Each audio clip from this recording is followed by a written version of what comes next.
ये जो आपके सामने एकदम लहर सी दिख रही है, इसको आसान भाषा में समझाऊँ तो एक बहुत तेज़ हवा का बवंडर है और उस बवंडर के चलते हुए चारों तरफ इस तरह का माहौल है और बीच में कुछ खाई जैसी दिख रही है। ये जितना आसान और सूदिंग और शांत पड़ा हुआ क्षेत्र दिख रहा है, वैसे ऐसा होता है नहीं। वास्तविकता में ये तूफ़ान के कहते हैं ना चारों तरफ तूफ़ान की लहरें हैं और उसके बीच में एक शांत सा स्थान है। आज ज्योग्राफी में कुछ ऐसी घटना कैप्चर हुई है कि इस चारों तरफ उड़ते हुए बादलों के बीच की जगह को कैप्चर कर लिया गया है। कैप्चर से मतलब ये नहीं है पकड़ करके कोई डब्बे में भर के ले आया है। मतलब ये है कि इस तस्वीर को लिया जा सका है। आप कहेंगे एक बात बताओ महाराज, ये जो आप दिखाए हो यहाँ पर तस्वीर में, तो ये भी तो किसी ने लिया ही होगा। बिल्कुल आप सही कह रहे हैं। ये भी किसी ने लिया ही होगा। आप सोचिए कि आज एक ऐसी घटना घटी है, जिसमें फ़ोटोग्राफ़र ने इन चारों तरफ चलती लहरों के बीच में यहाँ जाकर के इन सब तरफ की तस्वीरें ली हैं। अब ये बात कितनी बड़ी है, कैसे मायने रखती है, इसको आप थोड़ी देर में समझ जाएँगे जब आपको ये पता चलेगा कि अटलांटिक ओशियन के इतिहास में इतना तेज़ कभी तूफ़ान नहीं आया, जो कि आज शाम को आ रहा है। मंगलवार की शाम को आ रहा है। कहाँ आ रहा है? बात हो रही है मेलिसा तूफान के बारे में और ये कैरेबियन ओशन कंट्रीज़ जो हैं, उनके अंदर आ रहा है। इस पूरी कहानी को आज के सेशन में हम डिस्कस करेंगे क्योंकि हरिकेन मेलिसा जैसे हमारे यहाँ पर तूफान को साइक्लोन कहा जाता है, ऐसे ही अमेरिका के किनारे अटलांटिक ओशन, कैरेबियन ओशन वाले क्षेत्र में तूफान जब आते हैं तो उन्हें हरिकेन कहा जाता है। तो ऐसे हरिकेन मेलिसा आ रहा है और उस तूफान के आते समय उसके मध्य भाग के जो स्थान है जिसे तूफान की आँख कहा जाता है या फिर कहिए आई ऑफ साइक्लोन और हरिकेन, उस आँख को अंदर से जाकर देखा गया। आप कहेंगे साहब ये कोई बहुत बड़ी बात थोड़ी है। साहब इस कारनामे को करने में बहुत समय लग गया। सोचकर देखिए कब से तूफान दुनिया में आ रहे हैं, लेकिन कभी ये घटना कैप्चर नहीं हुई, इसका मतलब इसमें बहुत सारी दिक्कतें रही होंगी।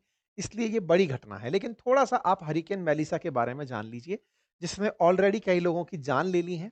175 मील प्रति घंटे की रफ्तार से यानी कि लगभग 282 किलोमीटर प्रति घंटे की रफ्तार से तीव्र हवाएँ चल रही हैं। यानी कि ये जो हवाएँ घूम रही हैं, इनकी स्पीड 282 किलोमीटर प्रति घंटा है और ये केवल हवा नहीं है।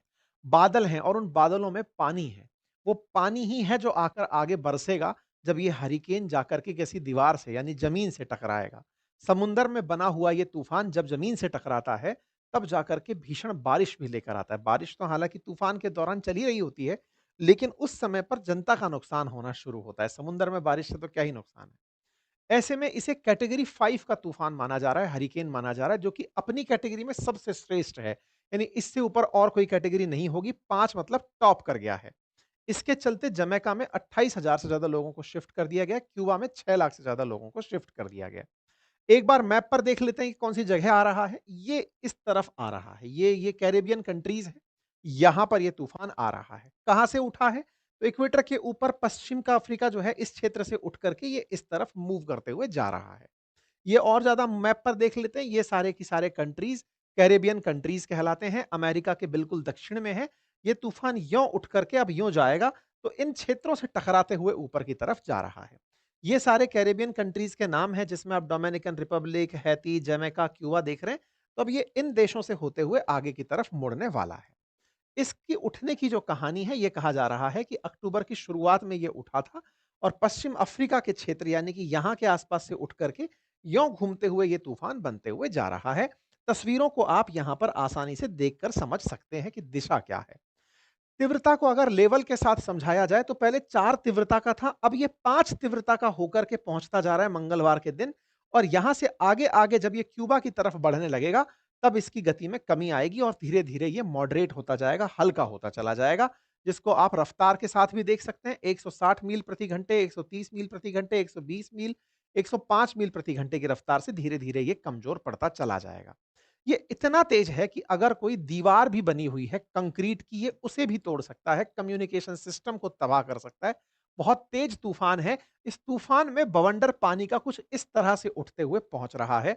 ये स्टॉर्म है और अलग-अलग जगह जिस तरह से हम नाम बोल रहे हैं वैसे इसे जाना जाता है।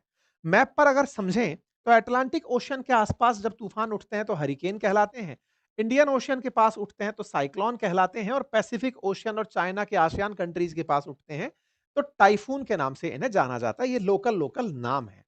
जब ये तूफान आ रहे होते हैं तो इनके आने से इस तरह से आसपास का जनजीवन अस्त-व्यस्त होने लगता है।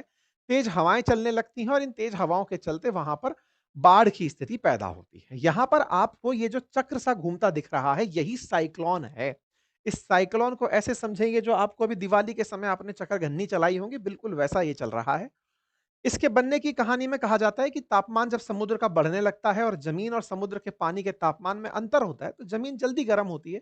जल्दी गर्म होती है तो वहां की हवा ऊपर उठ जाती है और उस जगह पर समुद्र का जो और पानी है या फिर वहां की जो हवा है वो खाली जमीन की तरफ चलने लगती है या निम्न दाब की तरफ चलने लगती है। और जब वो सारी हवाएं एक ही क्षेत्र पर आने लगती हैं तो निम्न दाब की तरफ आने के कारण कोरियोलिस बल के कारण उन्हें घूमना होता है। नदर्न हेमिस्फीयर में इनका घूमना एंटी क्लॉकवाइज होता है और यही कारण है कि ये साइक्लोन आपको ऐसा घूमता हुआ दिखाई दे रहा है। इस साइक्लोन को ही आप यहाँ पर जैमेका के ऊपर उठता हुआ देख सकते हैं। ये है हरिकेन मेलिसा। इसकी इतनी सी आँख आपको बनती दिखाई दे रही है। यहाँ पर आप तस्वीर से अंदाज़ा लगा सकते हैं ये एंटी क्लॉकवाइज इस तरह का हाल बिल्कुल यहाँ पर बना हुआ है, जैमेका के आस-पास के क्षेत्रों में। और ये जो बीच की जो जगह है, अब आप पूछेंगे ये चारों तरफ से जब उठ रहा होता है, आप में से भी बहुत सारे लोगों ने गाँव में भगुले उठते हुए देखे होंगे, बवंडर उठते देखे होंगे। जब आप उन्हें उठता हुआ देखते हैं तो उसके बीच में जगह खाली होती है, चारों तरफ जहाँ हवा चल रही है वहाँ पर मिट्टी, कचरा, धूल बहुत दूर तक उठ रही होती है। बीच की जगह जो खाली है ना, उसी को ही आँख कहते हैं। ये जो आई वाला क्षेत्र बन रहा है, यहाँ अत्यधिक शांति होती है और इसी शांति में पहुँचा आज अमेरिकी वायुसेना का रिज़र्व 403 विंग का हरिकेन हंटर, जिसने यहाँ पर पहुँच करके एक वीडियो शूट कर डाला। ये वीडियो शूट करने की जो तस्वीर है सबसे पहले कुछ इस तरह से आई। अब आप देखिए, अब ये मतलब ख़ास क्यों था इसको अगर समझा जाए तो ये ख़ास इसलिए था कि यहाँ पर आपको अभी एक हवाई जहाज़ है, जो देखो अब आप इसको समझ पा रहे हो तो आप इसको ऐसे समझिएगा, बादलों को चीरते हुए देखिए ये चारों तरफ आपको जो दिख रहे हैं ना, ये कितने सघन बादल हैं आप समझ कर देखें। इन बादलों के बीच से होकर के एक जहाज अंदर घुस रहा है। आप पूछेंगे बादलों के बीच से चलना कोई बहुत बड़ी महाभारत है क्या? हमने तो बहुत बार सुना है। बिल्कुल आप सही सुनते हैं, बादलों के बीच से हवाई जहाज निकलते हैं, लेकिन बहुत तेज टर्बुलेंस आता है, कई बार स्थितियाँ बिगड़ जाती हैं। बहुत बार जब आपको पता होता है कि इस रूट में बादल हैं, आप रूट बदल लेते हैं, रुक जाते हैं या फिर कहीं और से निकलने का प्रयास करते हैं। लेकिन ये इतनी तेज चलती हवाओं में 286 किलोमीटर प्रति घंटे की तेज रफ्तार से घूमते हुए इन बादलों के बीच एक हवाई जहाज चीरते हुए घुसता है, ताकि वो यहाँ की तस्वीरें ले सके कि अंदर की शांति कैसे होती है। पढ़ा तो बहुत है कि अंदर शांति होती है, चारों तरफ तूफान बनते हैं, तो आप सोचकर देखिए कि जहाज अंदर घुसा है और अंदर घुस कर के इसे ऐसा लगा है जैसे बादलों का एक स्टेडियम हो और बीच की जगह खाली हो। आप देखें कैसे बादलों के अंदर से ये जाते-जाते जब वीडियो बनाते हुए जा रहा है और अचानक जिस जगह पर ये पहुँचता है, वहाँ पर बीच में एकदम शांति है और चारों तरफ जो दीवारें आपको दिख रही हैं, ये बादलों की बनी हुई दीवारें हैं। ये आपको जहाज के अंदर उस मध्य भाग में पहुँच करके, यानी कि बिल्कुल ऐसा हो गया जैसे चक्रव्यूह के भीतर जाकर के पहुँच गया हो और उसके चारों तरफ उसको बवंडर बादल दिखाई दे रहे हैं। तो इन्हें काट करके यहाँ पहुँचना ये पहली बार हुआ है। वैज्ञानिकों ने कभी इस तरह का साहस नहीं जुटाया, या फिर ये समझिए कि ठीक है क्यों ही जुटाना, चल तो रहा ही है, पता तो है ही। ऊपर से देख के तो पता चल ही जाता है कि यहाँ आई है, लेकिन बीच में से घुस करके ये एक्सपीरियंस लेना। अब आप सोचिए कि ये देखिए आपको विंग दिखाई दे रही हैं जहाज के चलने की, और जब ये जा रहा है तो ऐसा लग रहा है जैसे बर्फ की दीवारों को छेदते हुए अंदर आया है और छेद करके चारों तरफ इसको बादलों की चारों तरफ से दीवारें दिखाई दे रही हैं। फिर ये जब वहां से बाहर निकलता है बादलों को छोड़ करके, तो इस तूफान की वजह से मची हुई तबाही दिखाई देती है। मतलब अब आप समझ जाइए कि चारों तरफ एक ऐसा था, उसके बीच का हिस्सा शांत था, उसमें ऊपर से घुस के नीचे नहीं आया। आप में से कुछ कलाकार सोच सकते हैं, तो आप यूँ जाके भी तो आ सकता था, नहीं वो बादलों को चीरते हुए आया है और केवल चीरा ही नहीं है, बाकायदा यहाँ चक्कर भी काटा है, यों से यों गया है, यों से यों गया है, पूरा की पूरा त्रिज्याएँ नापी हैं सारी की सारी। यहाँ पर आप देख सकते हैं ये तस्वीरें अपने आप में बयान कर रही हैं कि कैसे इसके बीच के क्षेत्र को इसने कवर किया है। मतलब ये जहाज गया, अंदर जाके पहुँचा, इसने देखा तूफान से टकराऊँगा, फिर यहाँ से घूम गया, फिर इसकी यहाँ पे दीवार तक पहुँचता है, फिर दूसरी तरफ चक्कर काटता है। मतलब इस तरह से इसने चक्कर काटे हैं। मतलब अंदर एंट्री किया, फिर पूरी तरह से इसने तूफान के चारों चक्कर काट दिए और इस पूरे स्टैट्स को इकट्ठा करके मतलब लाद करके पहुँचा है, ठीक है? इस पूरी क्षेत्र का जो कितना था ये एरिया, तो लगभग 30 किलोमीटर के आसपास इसका व्यास माना जा रहा है। मतलब 8-10 किलोमीटर के बीच की मतलब वो रही होगी। एक सिंगल डिस्टेंस जो इसने ट्रैवल की होगी, इस तरह से ये आई दिखाई दे रही है। मतलब समझिए कि ये जो बीच में तूफ़ान के बीच की जो शांति है ना, इसमें जाकर के जहाज़ पहुँच कर के आपकी तस्वीरें लेकर आया, इसलिए ये खबर ख़ास खबर के रूप में सुर्खियों में चल रही है। हालाँकि दुनिया भर में अलग-अलग तूफ़ान आते हैं, सबका अपना नाम होता है, जैसे इसका नाम मेलिसा है, इसके बारे में हम कई बार पहले भी बता चुके हैं कि इसको नाम रखने के लिए वर्ल्ड मेट्रोलॉजिकल डिपार्टमेंट है, वो अपनी-अपनी तरफ से नाम रखता रहता है। ऐसे ही हैरिकेन मलीसा को सबसे तेज़ तूफ़ान में काउंट किया जा रहा है क्योंकि और जो टाइफ़ून आए हैं, तूफ़ान आए हैं, उनकी स्पीड इतनी नहीं थी। इसकी 282 किलोमीटर प्रति घंटे की रफ़्तार मानी जा रही है। इसकी ख़ासियत और बता रहे हैं कि ये तेज़ हवाएँ तो आ रही हैं, सरक धीरे-धीरे रहा है। मतलब 5 किलोमीटर प्रति घंटे की रफ़्तार से सरकता चल रहा है, बाकी तूफ़ान बहुत तेज़ी से चलते हुए आ रहे होते हैं। ये तेज घूम तो रहा है लेकिन सरक धीरे रहा है, ठीक है?